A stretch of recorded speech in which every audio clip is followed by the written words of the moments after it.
Hi there. Thank you once again for stopping by and sparing a few minutes of your time to watch another potentially boring video of mine. But don't worry, my goal remains exactly the same: to take complex health topics and break them down into palatable and hopefully digestible pieces. Now, in the previous episode, we asked ourselves the question, what really is sugar? Today, we take the next step.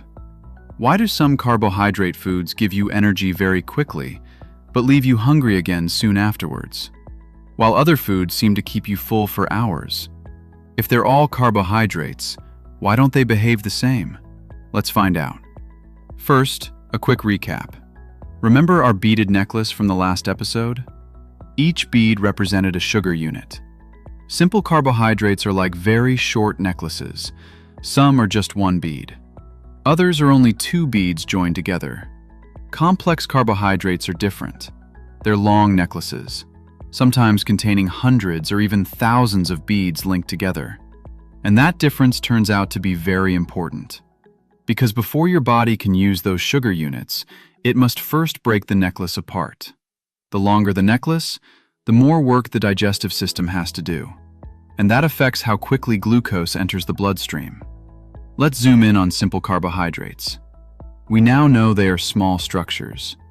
They're already close to their final form, which means your digestive system doesn't have much work to do. Examples include table sugar, sweets, soft drinks, fruit juice, and many highly processed foods. Think of simple carbohydrates as the nutritional equivalent of a passenger who arrives at the airport with only hand luggage. No bags to check in, no delays. Straight through security, straight onto the plane. That's exactly what happens inside the body. Glucose enters the bloodstream quickly. Now hear me out. Quick sugar is not always a bad thing. If you're running a marathon, playing football, or escaping a goat that has suddenly decided it doesn't like you, quick energy can actually be useful. The problem comes when large amounts are consumed regularly without much physical activity. Now let's look at complex carbohydrates.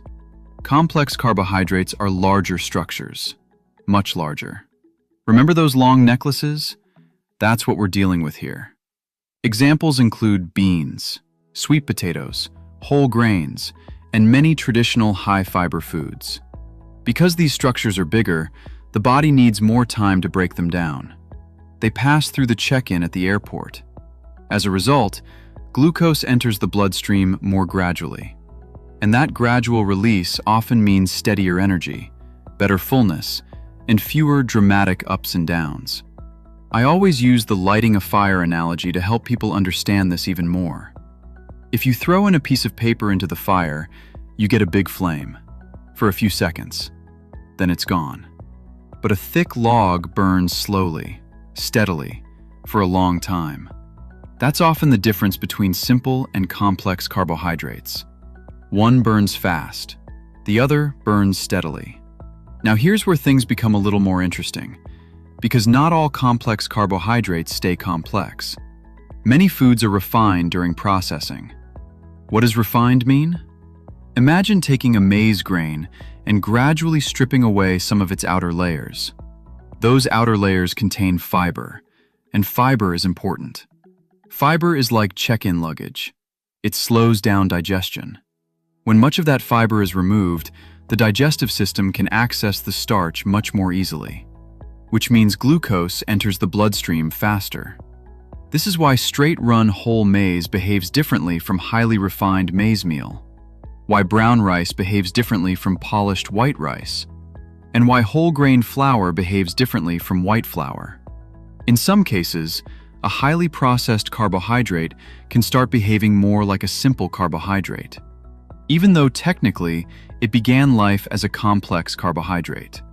That's an important concept, because many people only ask, is it a carbohydrate? How many carbs are in it? But sometimes the better question is, how processed is it? So what's the big takeaway from today's episode? The question is not, are carbohydrates good or bad? The better questions are, how processed is the food? How much fiber remains? How quickly does it release glucose? Once you start thinking that way, nutrition suddenly makes a lot more sense. In the next episode, we're going to introduce one of the most important concepts in nutrition, the glycemic index, what it means, and how it can help us understand our carbs. I'll see you in the next episode.